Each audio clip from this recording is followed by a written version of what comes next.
만약 누군가가 10년 전에 이렇게 말했다면 당신은 믿었을까? 인간의 대부분의 일은 머지않아 기계가 대신하게 될 것이다. 사람들은 더 이상 스스로 생각하지 않게 될 것이다. 인류의 가장 큰 위협은 전쟁도 기후도 아니라 아이를 낳지 않는 사회다. 이 말들을 한 사람은 예언자가 아니다.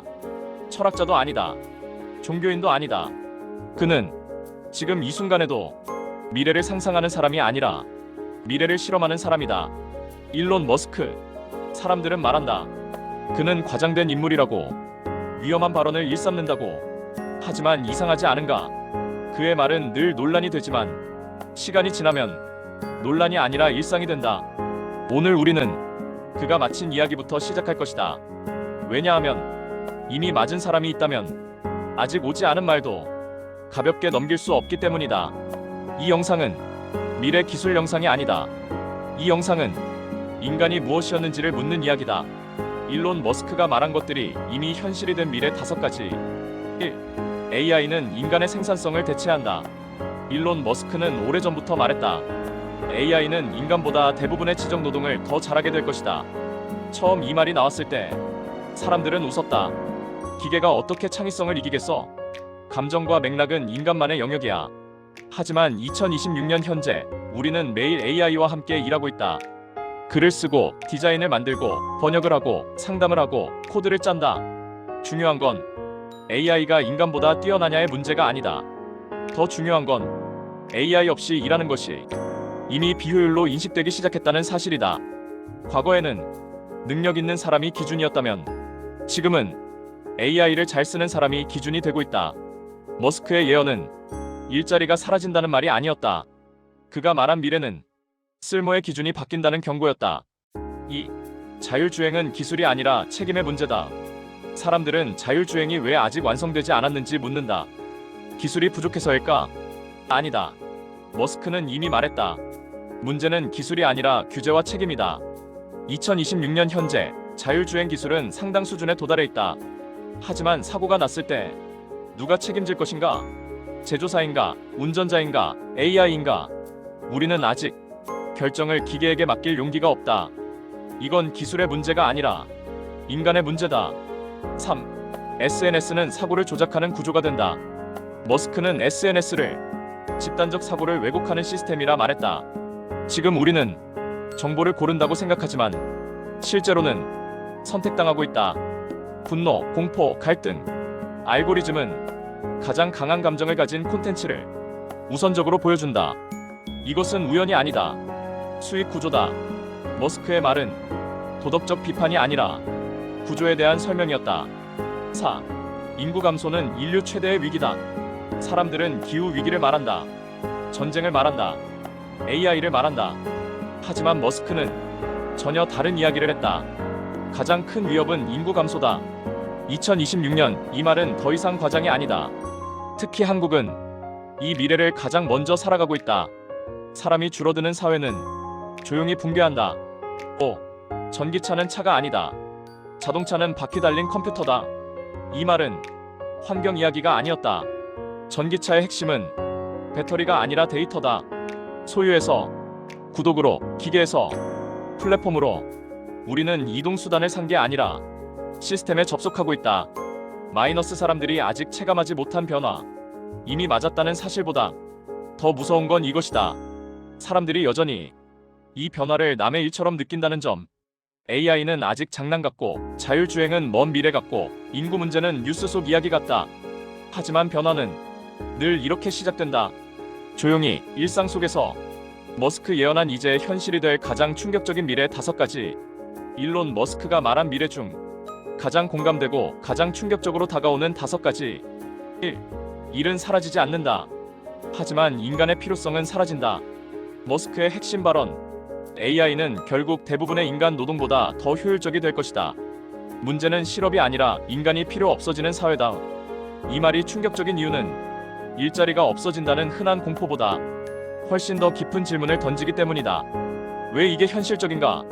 과거의 기술 혁신은 항상 새로운 역할을 만들어냈다. 농업 공장 노동, 공장 사무직, 사무직 지식 노동. 하지만 AI는 다르다. AI는 더 빨리 배우고 더 싸게 일하며 휴식도 보상도 요구하지 않는다. 그래서 이번에는 새로운 직업이 아니라 굳이 인간이 할 이유가 없는 영역이 폭발적으로 늘어난다. 철학적 충격. 한나 아렌트는 인간을 일하는 존재가 아니라 행위하는 존재라고 정의했다. 그런데 행위조차 AI가 대신 설계하고 추천하는 사회가 된다면 인간은 더 이상 사회에 기여해야만 존재를 증명하는 존재가 아니다. 머스크가 경고한 미래는 실업 사회가 아니라 존재 이유가 흐릿해지는 사회다. 이 AI는 도구가 아니라 판단하는 존재가 된다. 머스크의 핵심 발언. AI는 단순한 보조 도구가 아니라 인간보다 더 나은 판단을 내리는 존재가 될 수 있다. 이 말이 무서운 이유는 AI가 인간을 지배해서가 아니다. 인간이 스스로 판단을 포기할 가능성 때문이다. 이미 시작된 징후. 우리는 이미 어떤 영상을 볼지, 어떤 길로 갈지, 무엇을 살지 AI의 추천을 따른다. 다음 단계는 명확하다. 의료 AI가 이 치료를 권장합니다. 금융 AI가 이 선택이 더 안전하다고 판단했습니다. 사법 AI 분석상 재범 확률이 높습니다. 이때 인간은 선택하지 않는다. 승인만 한다. 철학적 질문. 칸트는 말했다. 도덕이란 스스로 판단하고 책임지는 능력이다. 그렇다면 AI가 판단을 대신하는 사회에서 인간은 여전히 도덕적 주체일까? 머스크의 경고는 기계 반란이 아니다. 인간의 책임 능력이 서서히 사라지는 미래다. 3. 미래의 계급은 돈이 아니라 AI 접근권으로 갈린다. 머스크의 핵심 발언. AI는 인류 역사상 가장 큰 격차를 만들 수 있다. 사람들은 흔히 AI가 모두에게 열려있다고 생각한다. 하지만 현실은 다르다.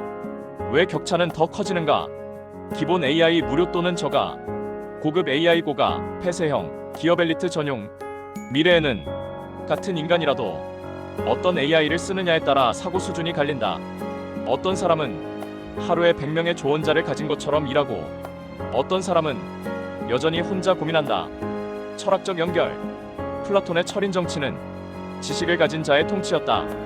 AI 시대의 엘리트는 지능이 높은 사람이 아니라 가장 강력한 사고 도구에 접근 가능한 사람이다.